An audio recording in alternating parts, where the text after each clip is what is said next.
All right, team, welcome to the webinar. I'm going to bring everybody in the webinar to the stage here so that everyone can hang with us.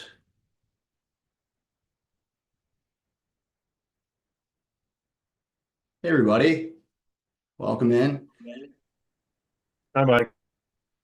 How's it going?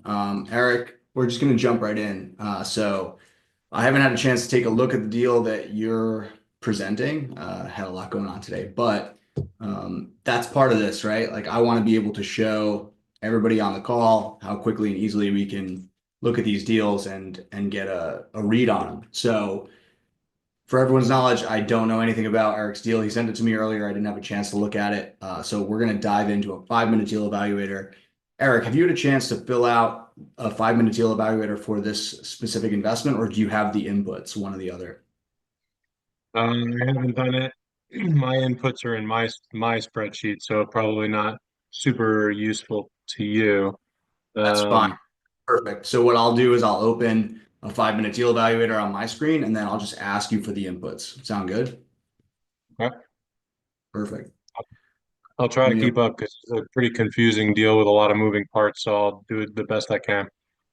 All right. And our goal here is not going to be to get it right, but just to get close. And so don't worry about all these moving pieces and the complexities. We'll try and get as close as possible, and we'll make assumptions where necessary. That's going to be a big part of underwriting, right? It's tweaking and getting closer to the right assumptions over time instead of having everything correct right off the bat.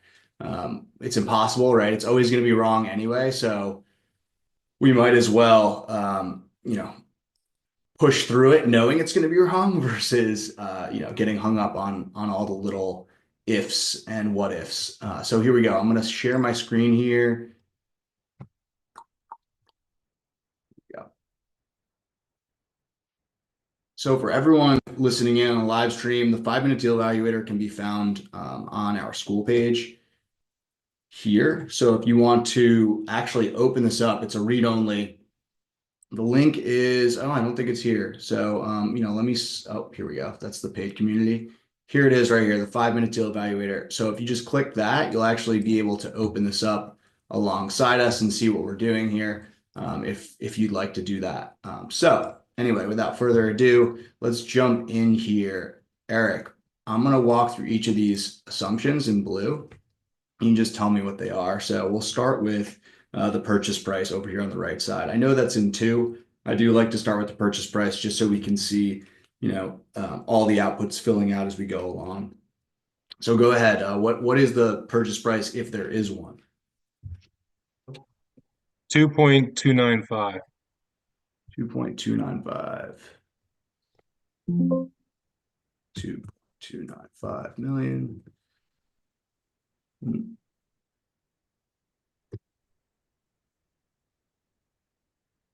Perfect. Okay. What about our lot rent in place?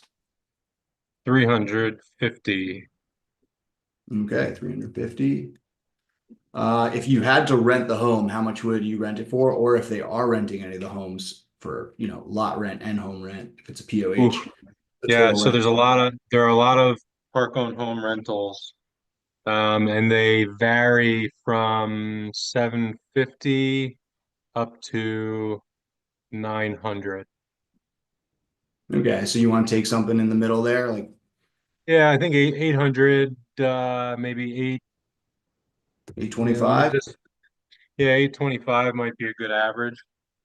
Okay, so for those watching, we're seeing this home rent fill out on its own, right? So, you know, this is just the additional rent that we're getting on top of lot rent for a rental. So that fills out automatically. Let's move on here. So how many tenant owned homes are there? Uh, Total of 14. 14 tenant owned. Revenue occupied, park owned homes. Revenue occupied for everyone listening is just that it's occupied and that it's collecting revenue. Let me see here. So 22, 24, 28 plus a single family residence. So I don't know if you would call that 29 or how you deal with that. That's how I generally do it, guys. If we have an apartment or a single family home, I'll just throw that into park owned homes, and that can increase or decrease your total rent year, right? So say most mobile home rentals are achieving 1100, but you have a really nice apartment that you're also renting out next door for 15. Well, just take the average rent, and that'll be your total rent in this case. And that'll kind of flow through this model. So in that case, yeah, we'll include the single family home as a revenue occupied park owned home, assuming that you haven't sold that home. So yep, in this case, it'll be here as one of those park owned homes. Any RVs? No RVs. Vacant park owned homes, 6. vacant lots. 27. Okay, so does 76 look like the right amount of total lots in this park? Yes.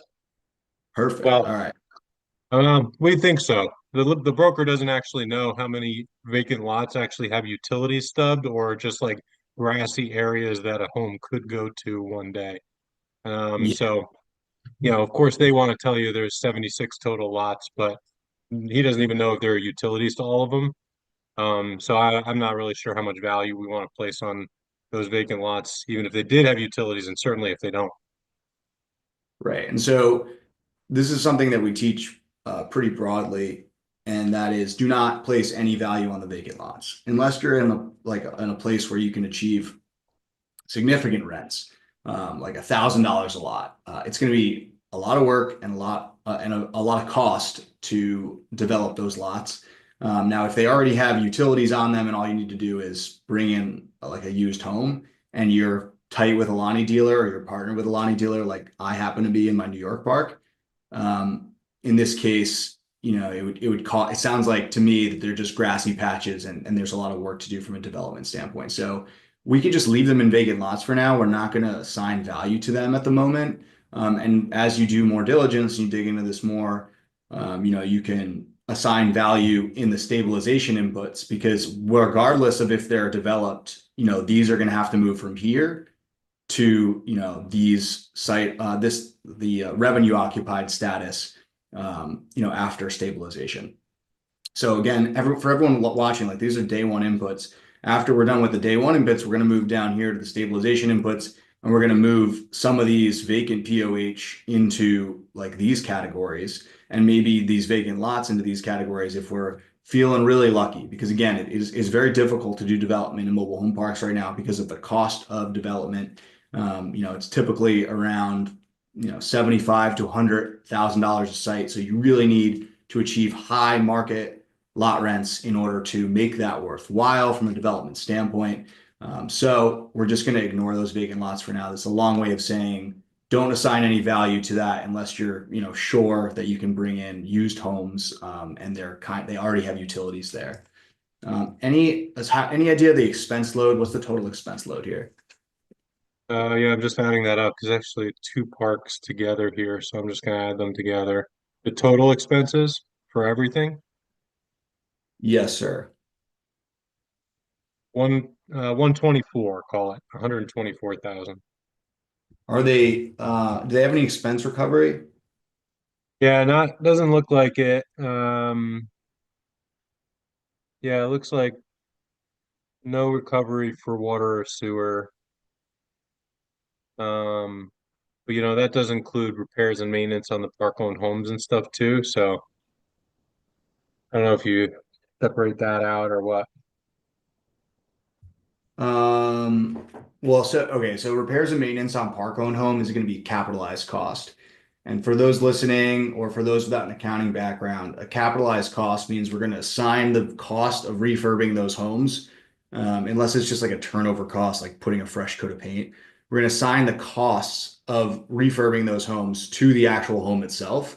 And so then when we go to sell the home, we actually get a gain or a loss on the sale, just like any capital expenditure, or sorry, any capital event, right? Just like when you go and sell a share of an equity, like a share of Amazon, and it appreciates 20%, you have to pay capital gains tax on that 20%. The same applies to park-owned homes. So that wouldn't be expense recovery. That would just be a capitalized cost associated to the home itself that would then be captured as a capital event when you sell the home. And that's a little bit Yeah, these are convoluted, no, but yeah. yeah, I know what you're saying, but these are presented as like because there's so many park-owned homes in the community, it's presented as just ordinary repairs and maintenance in the course of doing business, not necessarily turnover cost. Yeah, so what you're actually saying is turnover costs versus refurb. So that's the distinction there. If it's just a turnover cost, it's kind of similar to a multifamily where, yeah, it's in the normal course of business. You're going to have turnover that's part of a multifamily business. So that's a line item that actually exists in NOI for park-owned homes. So you're actually correct there. It's not an expense recovery unless the tenant you bring in is paying you back for it, which I don't think they will. So we'll say no expense recovery right now. Um, that Oh brings yeah, your I'm sorry, I didn't mean to confuse that. I wasn't talking about park-owned home maintenance in terms of expense recovery. I was just thinking, do you deduct park-owned home maintenance from the home rent portion separately as opposed to deducting it in total from the gross revenues? I just didn't know if you treated the maintenance of the homes differently in terms of calculating an NOI.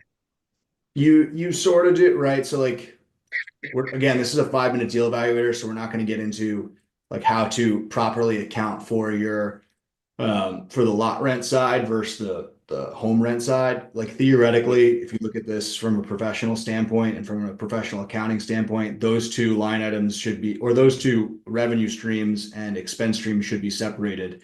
But like for our purposes, we're really looking at this from a cash flow standpoint, and that's what this model does. It's really Sure. like, hey, what am I going to get from a cash flow standpoint, like day one versus what am I going to get, upon stabilization. And then when we do the 10-minute pro forma, we see what the IRRs look like, which is a time value of money measure, right? So to answer your question, yes, you should separate them. But to further kind of uncomplicate things, we don't in these evaluators. Got it. All right, cool, thanks. Sure. All right. So expense ratio is based on total rent. The reason I did that is because you do have a large number of park-owned homes. Typically, you can look at it either way, right? So if you look at it based on lot rent, it's a 70% expense ratio, which is a lot of expenses. That's only based on lot rent income versus the total rent. It drops down to 36% expense ratio because that is all the cash flow, inclusive of the home rent revenue. So 36% expense ratio is what we'll call it for now. You don't have expense recovery ratio because you're not recovering any other expenses. We talked about a purchase price. That purchase price, let's come back to this piece, but effectively per physically occupied lot, you're spending $46,000. The 100X rule dictates at a $350 lot rent that you should only be spending 35. I'm really liking the cash on cash return here. So maybe that's okay, but let's go through the rest of the inputs and we'll determine that in a bit. All right. So interest rate at 4%. That's probably one of the bigger issues with this model right here. It's probably going to be more like 7.25 in this interest rate environment. And that'll bring down your cash on cash a bit. Looks like it's literally impossible to do this deal with that interest rate, and that we're not even at 75% LTV. But let's keep working through this. What LTV do you think you can achieve, and what rate do you think you can achieve?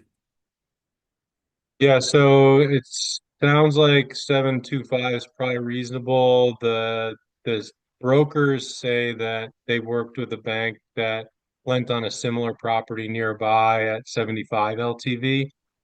But also the seller would be willing to carry a portion, not all of it, but a portion, if we couldn't make the LTV we needed. So, I don't know if there are ways to factor subordinate debt into this calculator or not, but 75 and 725 is probably realistic.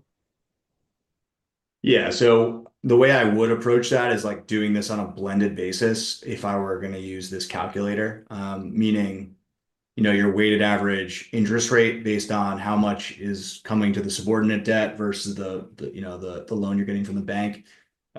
You're talking about like a complex model that has a larger capital stack and the ability to have multiple tranches of debt associated with it. And we do have that model, but this is not it. So Okay. again, like we don't when we're underwriting deals quickly, and you might be in a position where you already have this deal under contract.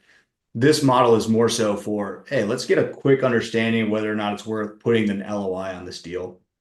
And Mhm. so we're not going to have that level of complexity. But I think 70% LTV is probably a good place to start. 20-year AM sounds good, and I don't think they'll give you interest only. So let's bring that down to 0. Um, and the reason I don't is because there's a lot of park owned homes, and I don't see this that often any longer for parks of this size. So anyway, down payment 688, closing costs, let's call it 10,000. Year one capex. Do you foresee any capex? Have you uncovered anything like that yet? The roads definitely need to be paved. So that's a big one. I mean, if we're bringing homes in or repairing the park-owned homes, like the vacant park-owned homes, will need work. So definitely something there. I mean, All right. So let's just estimate. This is always an input that I leave blank for the most part. Like I'll maybe estimate $100,000 or so based on the size of the park, or in the case of a small park like this, maybe like between 20 and 50. I would say maybe let's call it 20,000, depending on what the market is. You could probably achieve 0 if it's just home refurb because you're gonna do standard refurbs, bare minimum, sell it off to somebody who might do additional work on the homes themselves. What I'm learning specifically right now in a market where home prices aren't really very high is that if you do the bare minimum, just get it livable, and then you sell it to somebody who's a little bit handy, which Ryan calls a handyman special, then they can, basically take it off your hands for pretty cheap, but at a break even at least, and then they can do the rest of the work. This helps if you have somebody who's really familiar with mobile home refurbs, like a Lonnie dealer. And we're actually starting a program where you can partner with a Lonnie dealer, matched directly by John Fedro, who is our affiliate who teaches people how to flip mobile homes. And if you guys, want to hear from him, we'll also have a webinar with him soon as well. And we've started this relationship specifically for individuals who are investing in mobile home parks who don't know anything about refurb and want to take on not an equity partner, but someone who can come into the park, refurb the homes, take all the gains from the homes, in terms of like they're doing all the work and then they're finding a buyer, so they deserve any gains on sale. But what it gets you is a paying lot, and that's really what's important as a park owner. So I want to drill that into everybody's head. You can basically eliminate refurb costs if you just hire a trusted Lonnie dealer who can come in, refurb your homes on your behalf, and sell them to buyers. Make sure they're not doing rent to owns in your park, because then they could start accumulating all of these homes that they own, and a bank's not going to like that when he sees a Lonnie dealer owns 5 to 10 parks in your 5 to 10 sites in your 20 site portfolio. But they are really useful if they're good people, and John tends to have really good people come out of that program. So just to say that this is something I'm experiencing right now, and it's really useful to partner with a Lonnie dealer if you're unfamiliar with refurb. It can be a lifesaver. So let's move down to broker fee here. Is there going to be a fee on your side, or is that going to the seller? Sorry? seller only, no buyer side broker fee. Okay. Um, Sounds good. Underwriting fee, are you taking anything out of this deal? No. Okay. Holding period CapEx. Um, I, I maybe missed earlier a little bit. What did you say might be like some of the infrastructure issues outside of just like the refurb? far as I know right now, the roads need to be done. So probably 200 grand for the roads. Okay, a lot of roads. Yeah. Okay, yeah, you can do that in pieces too. All right, so you're looking at about $1 million investment here. Um, And now that we have everything from like an equity necessity standpoint, day one inputs, acquisition, closing cost financing, we'll look at the in-place performance and then we'll go down to the stabilized performance. So day one, you can achieve a 10% cash on cash return with these inputs based on your home rent. You have to find a lender who will lend based on home rent because as you can see, it's not doing you any justice here from a lot rent standpoint. For those listening in, I'm going to quickly go through these inputs. Gross revenue on your TOHs, that's your tenant-owned homes. That's all the income that you're receiving from your tenant-owned homes. So if you look at the formula here, it's just 350 times the 43 times 12. Then your expense, you add your expense reimbursement, of which there is none in this park. And then you subtract your expenses from your gross revenue, and that gets you to your NOI. Then below that, you have your debt service, which is the amount of cash you have to spend every year to pay off the loan. And then below that, you have your cash flow. As we can see on a lot rent basis, you have no cash flow. You're actually losing $100,000 a year, which is fine. There's mostly POH parks. Those do exist. They're a great way to differentiate. However, some banks will only lend on this cash flow. That's changing. Five Star Bank is a good example of one that regularly invests in parks that are POH focused. And so they look at the whole picture, inclusive of the home rent. It is harder to find a bank to do that, though. So just keep that in mind. And they might give you a higher rate. So then you come down to home rent, and you can see you have an additional 56, or sorry, this is the 56 from above of lot rent net income. And then this is adding the home rent revenue of 165, which is the home rent times your 29 revenue occupied park owned homes times 12. So an additional $165,000 of revenue annually gets you to a total net operating income of $221,000 or $222,000, just about. And then you remove your debt service as we did above, same debt service, just with additional revenue. And now all of a sudden we're cash flowing at $70,000 a year. So this is starting to look like a winner. Now, assuming we haven't completely understated our year one CapEx, this looks like a doable deal. It's something that, Eric should probably pursue. So we're looking at 10% cash on cash return day one. That's generally a pretty great return, right? Like this is better than than this S&P 500 will deliver you on day one.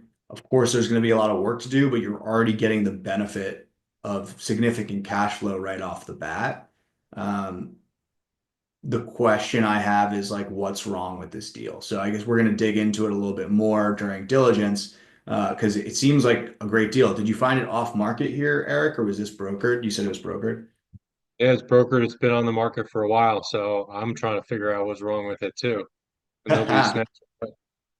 Yeah, I hear that. I mean, listen, typically when you see a deal this good and it's been on the market for so long, there's probably something to uncover that we don't know about yet. So let's pray that that's not the case. But that's why you get the deal under contract. You have it under contract, remind me? No, I haven't made an LOI yet. Oh, okay. All right. So this is perfect. Um, it's interesting that, now I'm seeing why, right? Because like this is, I don't know what the market rents are, maybe you do, but um, typically you're only paying for the lot rent, and that's why we use the 100x rule. But there is a lot of cash being, spit out by this asset from the home rent. And Well, so if you're, go ahead. let's play a little game now and see if you can adjust the purchase price to make the deal work just on home rents. So if you went down to Lot rents. 1.5, I mean just the lot rents, yeah. So if you went down to 1.5 or 1.25, then what happens to that in place performance for lot rents? So you're still losing. Well, I guess that's based on a lot of expenses for the park owned homes too, but So I Yeah. guess I'm wondering, like, if I wanted to say, okay, well, let me throw an offer at this and say, I'll give you 1.5 cash plus, you know, 600,000 seller carry second on a second mortgage secured by the homes. Something like that seems like it would make sense to me, because you're going to get the bank to agree on the lend on the lot rent portion, and then basically the seller is carrying a second secured by the homes. I mean, have you seen something like that work in the past? I mean, that's a really creative structure. I haven't personally done that, but it makes sense. And when you go to the bank for the portion associated with lot rent, you'll work with them to strip out the expenses associated with the homes, the park owned homes, so that this looks like a prettier picture on the top end side. Because you're right, like this expense load is associated with the home rent business. And so this will probably be broken out in a different way. So, if you can accomplish that, what you just mentioned, and they're willing to sell for 1.5 with a $600 or $600,000 seller carry, or seller second, as you call it, pull more power to you. I would model that deal separately and see like what the IRRs look like. So it's to see if it's worth your time. But yeah, if you can get this deal for 1.5, the power of this will come from converting these to tenant-owned homes. So let's go do that now. Let's do that at, what'd you say it was? Let's just click back, 2295. And let's take these inputs and put them down here. So this is what I like to do, is just copy and paste 6 and then 27. Okay, so let's say that we converted these revenue occupied park owned homes. Well, first of all, what's your market lot rent in this area? Do you know? Uh, not sure. I would say, let's call it 400 for now. Okay. Might be 425. All right, let's go to the upside here. And then, so that's your market. How many years do you think it'll take you to get there? 3. I'm gonna disagree. I think you can get there in 1 year. Okay. I mean, it's not that big a jump. I I think mean, if you could pave the roads in 1 year, then maybe you can justify a lot increase like that in 1 year. That might be a way of looking at it. potentially. I mean, there are 14 tenant-owned homes. So it's not like, 29 of these people can pick up and move whenever they want. So I'm not like $75 tends to be the number, the highest you want to go, for sure, before people get a little bit squeamish. But you could do it, or maybe you just split it into two and it's like 35 each year. But I think you can get there in 2 years max. So let's put two in here and let's make this 425. And we can look at, all right, so total rent will be maybe a little bit higher. Let's call it 1,000.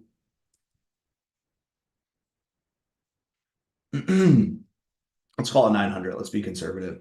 And then, okay, so now we're going to make the expense ratio is at 36% on total rent. So we'll leave it, I don't know if you'll do much better than that. So let's leave it as is. And then the expense recovery ratio, um, can you bill back? Are there any city water sewer? What are the utilities like here? Yeah, city water, city sewer. Yeah, so you could bill back. I conservatively say 30% here. And the reason, guys, when we're talking about this input here, we're not breaking out what expenses are related to bill back, like expenses you can bill back. So that would be like trash, landscaping, water, sewer, electric, if that's billed to the park.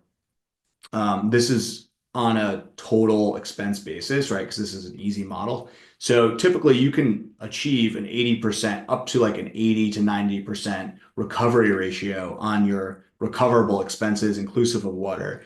But in our case, we're talking about the total expense load. So we have to use a lower percentage. So we'll use 30% here. And then, all right, site occupancy status. This is the same as above. We're going to move these park-owned homes into tenant-owned homes because ideally you want to convert them. Is that correct? I mean, that's my preferred model, I would say, but um, yeah, I mean, we can see how that goes.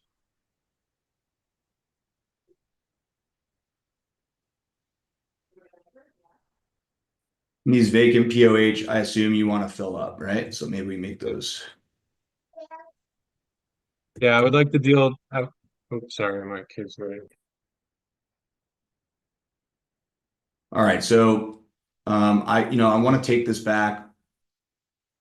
You can't you can't turn over 29 homes likely in 2 years. You might be able to if you work really hard.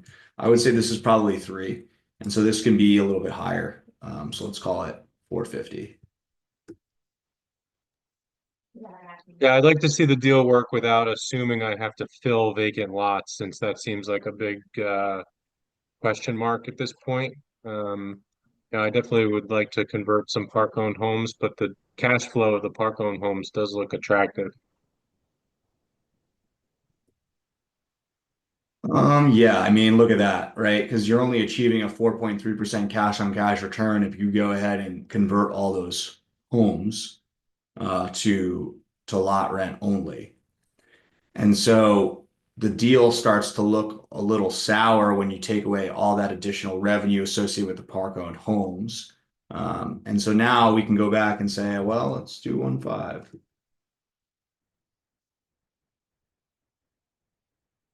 Yeah, I mean, obviously it still looks better with the park-owned home revenue, but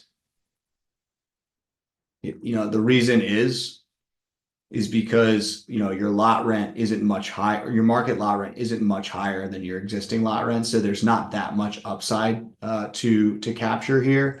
And if you look at see, like if you have to pay 2295, you're actually paying more at the outset than what you can achieve in lot rent if we talk about 100x rule, right? Because 450 dollar lot rent times 10,000 for 100x rule would only yield a $45,000 per pad purchase price, and and you're paying 46. So it's a pretty high price.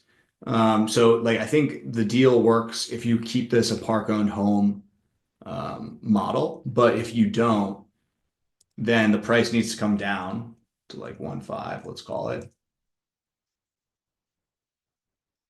And even Yeah, then, and you're like there, assuming but converting those park-owned homes to tenant-owned homes and for free basically, right? Giving those homes away, you're not there's no inflow of cash there like you're selling those homes, right? So are you just assuming those just get given away? There's no gain from that? yeah, and again, like you're gonna dig in more to those specific assumptions as you go underwrite the deal. Because like I've never underwritten gains on home sales as part of my business plan. My private equity shop never did that. You can't really assume that because likely what you'll end up having is homes you lose on, homes you gain on, you'll end up somewhere in the break even. So I wouldn't underwrite massive home sale gains. I just wouldn't do it. Now, if you are a developer or a contractor and you have like sweat equity you can put into the deals and you can flip them yourself, yeah, sure. But in terms of like the cost of labor, the cost of materials, the fact that many of these homes might be super old, so it's not like you can just go buy replacement parts. Um, there might be like custom things that need to be done in these homes, and if you don't know a lot about them, I don't know like what the average age of your home is, but if they're like pre 1975 HUD homes, a lot of them aren't going to have title. You might have to go through an abandoned title process. That costs money. Then you have to ensure that they're up to code and that the amperage is right if you're like bringing a home back online. So there's just a lot of considerations that the costs add up. And unless you have specific or your partner has really specific knowledge about home refurb, then I would never underwrite that low or sorry, a gain on home sales across the board. And I'm working with Tiernan right now. He's a Lonnie dealer. I'd love to introduce you guys to him. And I'll bring him on one of these calls to talk about like what he sees in terms of home refurb and gains and losses, because he flips the mobile homes. But we've been able to find on Craigslist really cheap labor at like $100, $200 for an entire project. Like someone just did a clean out and they're doing a demo. A demo usually costs, I think we were on the call with Ferd the other day. You might have been listening, and a demo was gonna, like he said, a demo usually costs $4,000 to demo a home, and we did it for $250. So, that's the power of having someone who is plugged in to these like types of markets where you can achieve low costs for home refurb or demolition or whatever the case may be. If like you're plugged into the labor market, then you're at an advantage here and you might be able to achieve those revenue those gains on home sales, but it's not always the case. So that's why we don't underwrite for it. Um, anyway, I think that this deal looks good regardless. But like if you were to flip all these homes to tenant-owned homes and keep 6 park-owned homes, and say you were not to do anything with the vacant lots, then you're still achieving an 18% cash on cash return with those additional park-owned homes. You've completely stabilized the park from the standpoint of the majority of them are park-owned. So if we did a POH ratio, like 12% of your homes are rentals, which is a dream, right? That's what you want. You want less than, you really realistically want less than 10%, but that's fantastic. Achieving 88% of tenant-owned homes. And, you'll be able to get good bank financing after you do that. And then you have those additional 6 park-owned homes. Guess what? One of the tenets of Ryan's business is park-owned homes are better in many ways because the turnover is there, so you can bring rents to market. Also, you can like use them as a gauge for what lot rent should be. So if all of a sudden you're renting a park-owned home for $1,400, well, half of that should be the lot rent. So now all of a sudden your proposed market lot rent of 450 becomes 700, and you know that because you have a couple park-owned homes in inventory that have turned over. So there's pros and cons there. And I assume, over time you might be able to fill some of those vacant lots to achieve a little bit more economies of scale here, and then some additional upside. So listen, you're achieving 18% cash on cash return. We haven't even looked at this from the standpoint of IRR yet, and that would be the next step, right? We would do a 10-minute pro forma, and we can actually take the majority of these inputs and go do that now quickly without as much commentary so that you can see what, the IRR might look like. Sound good? Yeah, that sounds good. Thanks. All right.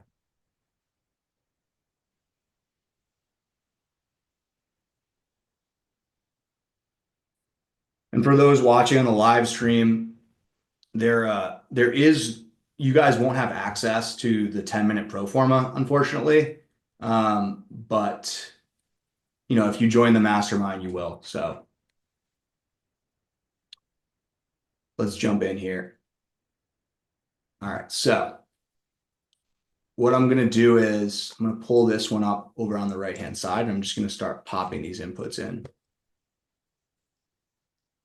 So day one, we said was 14, 29, 0, 6, 27. Over here on the stabilized side, we said 43, 6, 0, 0.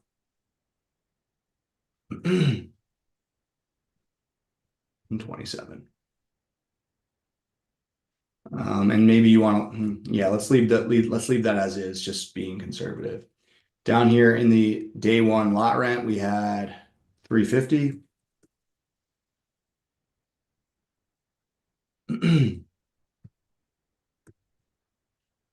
What did you say market was today? It's 425, you said, right? Yeah. Great.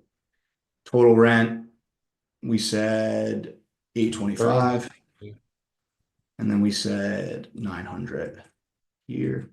And we said lot rent after 3 years would be about 450. So, here we have what amount, like this is pro forma showing, this is actually referencing the pro forma. It's showing like if you were to increase market lot rent by what we're showing here, which is 3%, then, you'd get to 464. So, you could actually bump this to 464 and by year 3, you could achieve that. I think no problem. So then I think we have all the inputs in here. I just want to make sure. 350, 825, 464, Oh, is 900. that, oh, that's interesting. So that's adjusting today's market lot rent by 3% per year to give you like the future market lot rent in today, like as compared to today. Exactly. And I think believe this is the input that changes that. Yeah. So if you were to like raise it by 4% per year, go to 478. I got So you. that's the So difference what you here. predict it. Yeah. Exactly. Yeah. So this has time value built in. We can see over here like the actual model playing out here with all the inputs. And so yeah, that's the 464. Again, for everybody watching on the live stream, we got day one and then we got stabilized, and this is exit. So if we then go into the total expenses, what did we say it was? 124. Yep. Expense recovery was 0. Expense ratio based on total rent was 36. That's correct. This will be 35. And then we said 30% here. Let's leave the acquisition date. Let's leave the hold period. Let's leave the years to stabilize. To change this to 1.5, or we can play with that, but like that's what you had mentioned earlier, so I'll leave it in there. Per occupied lot valuation method. All right, so these are your exit inputs. This is so like theoretically at exit you can hit 500, about 50,000 a lot. Let's just say that, or maybe let's call it 45, just to be conservative. And maybe like a 10 cat. Is this rural? Like, tell me a little bit. It's city water and sewer, so I imagine it can't be too rural. Yeah, it's like sort of on the outskirts of it's in a bigger MSA, but it's like on the outskirts of a town. So its particular location isn't it's a little more on the rural side, but it's only a few minutes from a bigger city. Okay. So like what from a cap rate standpoint, have you thought about that? Like what is it today? Do you remember? Well, I guess at this price, let's just take a look. Yeah, it's hard to tell. At a, I'd say at a four stabilized cap or a 14 cap if you talk about the home rent. So it's stabilized. What do you think? stabilized lot rent valuation, call it 8.5. Okay. I think that's possible given what you told me about its location and given the city water sewer. That's probably true. Maybe even less. You could get lucky there, and the market might take off. Who knows? Cap rates compress all the time, and we're probably headed into a period of falling rates. So let's hope so. We'll use the per pad valuation method. You know what? Let's use cap rate because you seem sure of it. Disposition costs, 5%. We'll leave that as is. Equity needed. We talked about $10,000 closing. Broker fee, 0. Underwriting fee. That goes to the partnership stuff. We'll talk about that later. Year one CapEx, we said 20,000, right? Yeah. And then your holding period CapEx, we said 200,000. So that's aligned as well. All right, let's go up here. Let's go to, yeah, this was 70. Financing fees, interest rate, 725. 7.25 for like 20 years. You could probably 20 do years. Yeah. probably find 25, but 20 is probably better to be Yeah, it's conservative. always good to be conservative. Okay, so we have our inputs. This is suspiciously high. Well, that's because we have a 1.5 purchase price. But let's go to their ask, right? So what was it? 2975, something like No, that. no, it was two shoot, we're 2295. Okay, that's why, right? So, okay, so that purchase price is egregiously low. But like if you're talking about on like what it's worth today, you should probably pay 1.5. If you're talking about what it's worth, you know, in 5 years or 3 years after you stabilize, it's obviously worth much more. But you're paying for that upside. So I guess like the question here and what we usually do is um, your UG, your, scare, your, this is too scary. I don't want to do this price. Um, or what we call like your oh my God price. I really want to do this deal. Like I would do it tomorrow if they put a contract in front of me, which is usually super low and they'll never agree to. But if they do, you're ecstatic. And then you have your okay price, which is somewhere, just above that or between that and your UGG price, which is like, okay, I guess I'll do this deal at this price. So if we look at those three, this is probably this is probably too high even for an UGG price. So maybe 2 million. Let's look Yeah, at because it that. looks like the exit price is 256, right? I'm not gonna pay 2.3 for an exit at 256. Right. Um, exactly. Yeah, looking on a cap rate basis for sure. Um, so I mean, you hit some pretty significant levered returns here, even with your refinancing off and like a significant interest rate. So, this looks like a pretty good deal to me if you're going to hit 19% return. So maybe we need to play with this a little bit more, maybe 2-1. Yeah, I mean, listen, are you heading for cash flow or are you heading for appreciation is the real question. Yeah, I mean, it's hard to know. Like, when you hear park-owned homes, you're always thinking cash flow. In this neighborhood, I'm not sure how strong the cap rates are going to be, on exit. So it's probably going to be more of a cash flow play. I like the cash flow where I am in my journey right now. Cash flow is good for me. So I don't mind doing a cash flow deal. Yeah, I mean, listen, you could pay 2-1 for this. Your cash on cash at acquisitions 11%. I think I might have the calculation here in the pro forma tab for like cash flow shown over time. Hold on.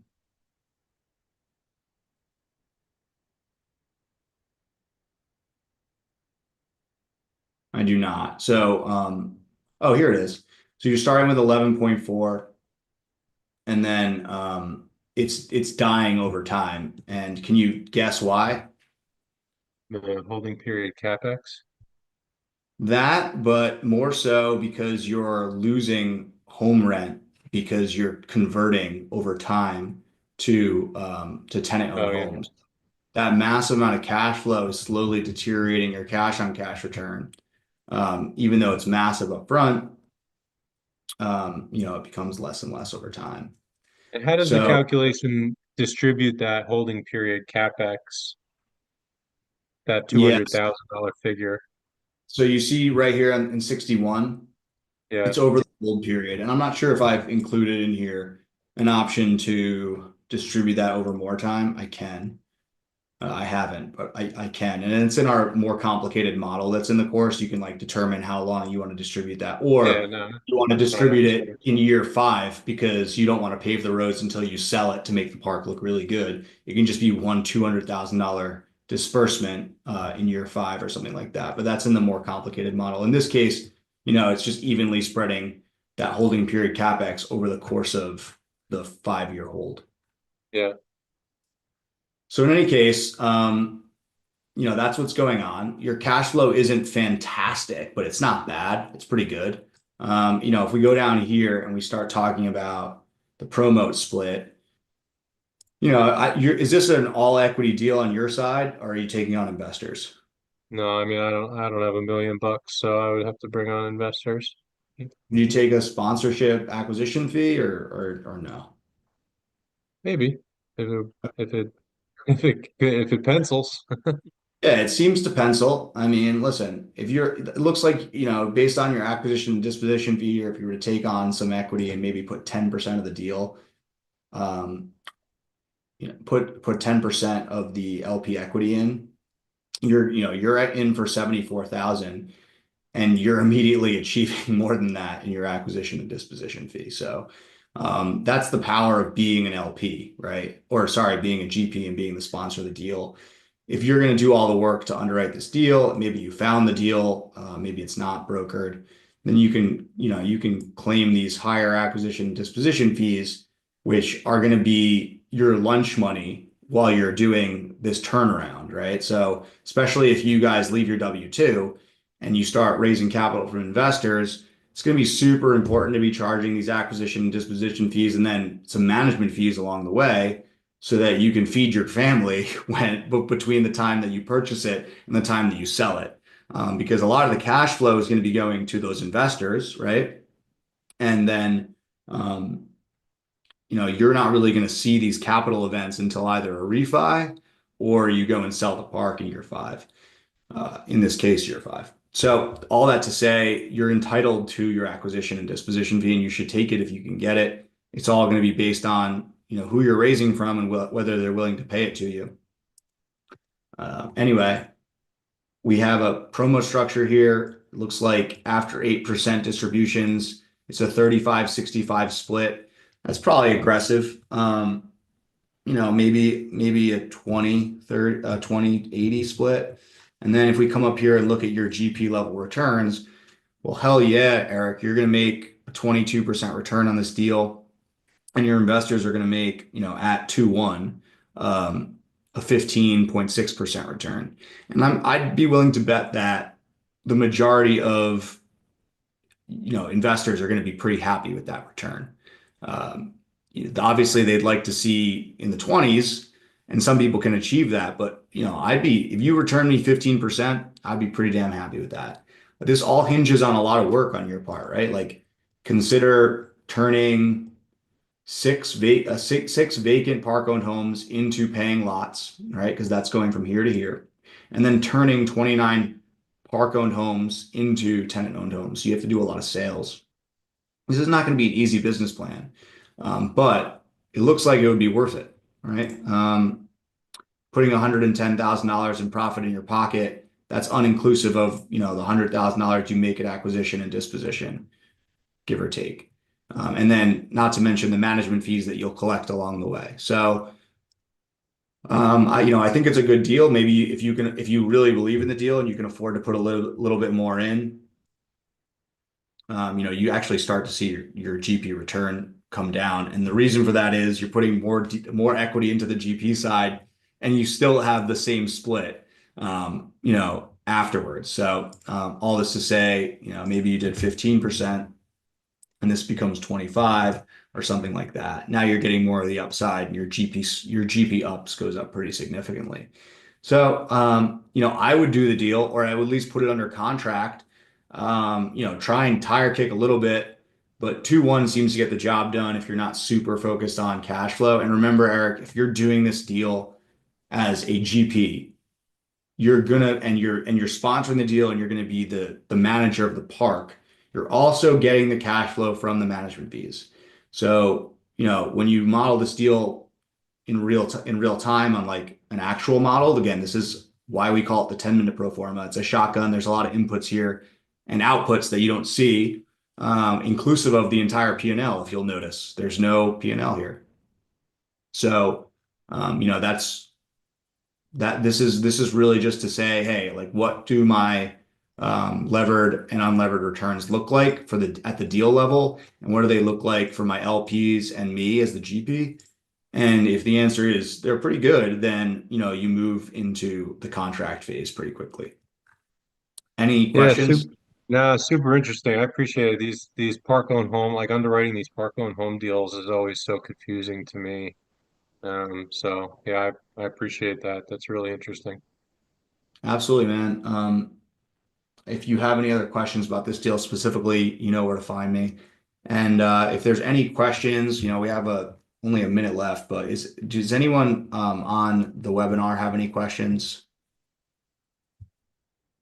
Well, if anybody else doesn't ask, just one more from me. How are you making your LOIs assuming that the expenses that the broker or the seller provides are accurate? Like you don't do any adjusting of your own to those expenses before submitting an LOI. You do all that under contract. It's a really good question. And the answer is yes, because unless you want to do a ton of work and then have the deal taken out from underneath you, which definitely happens, right? Like I've been in a situation, and again, this is coming from like a little bit of naivete because at Brookfield, we would do a lot of like pre-work because there'd be a lot of like contract work happening, and that might happen to you too. But when there's a handshake deal at Brookfield that, the lawyers are working towards the contract, there's no one coming up behind me, from Blackstone stealing the deal away because we're going to be, that'll hurt our relationship with that broker. And like, it's a small atmosphere. So, like we would do some work before the deal was under contract at Brookfield. In the real world, like if someone comes in at a higher offer whilst you're, negotiating with um, whilst you're negotiating with a lawyer, they might just switch the deal to this guy. Yeah, sure, they have an LOI, but that's not binding.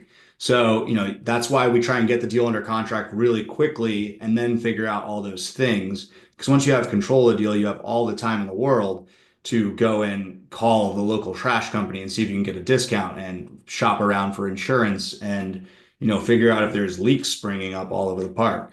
But you don't want to necessarily do that whilst you're also trying to get the park under contract. You're going to have enough to worry about with back and forth on the contract itself. Trust me there. Thanks, man. Pretty intimidating, but I understand where you're coming from. I like to do a No, lot of research. I like to do a lot of research and spend forever with these numbers before I do anything, but I think that's just because I'm new. no, I think Caleb said it best in the mastermind. He was like, the first one's so scary, but then you do it and you're like, oh, it's not so bad. And frankly, like I think you're gonna have fun with the diligence process from what I've seen from you. You're a detective, you like to negotiate and you like to talk to people. So it's just like it's literally just talking to people. That's like the entire diligence process. And unfortunately, paying some money for people to do some work too, but save the expensive stuff for further into your diligence period. And like when you're starting like this stuff, you're just calling the town, making sure that it's zoned correctly. You're doing all like the desktop underwriting, we call it, before you're doing the on-site diligence, which is much more intense and actually costs money. So, like you don't even have to engage a lawyer if you don't want to until halfway through the diligence period so that you can save some money there. So long as you feel comfortable, with an existing contract. I like was just on a podcast today where I was talking about how I use ChatGPT to review all contracts given to me, and it gives me a list of all the risks. And I've literally never received that, by the way, from a lawyer.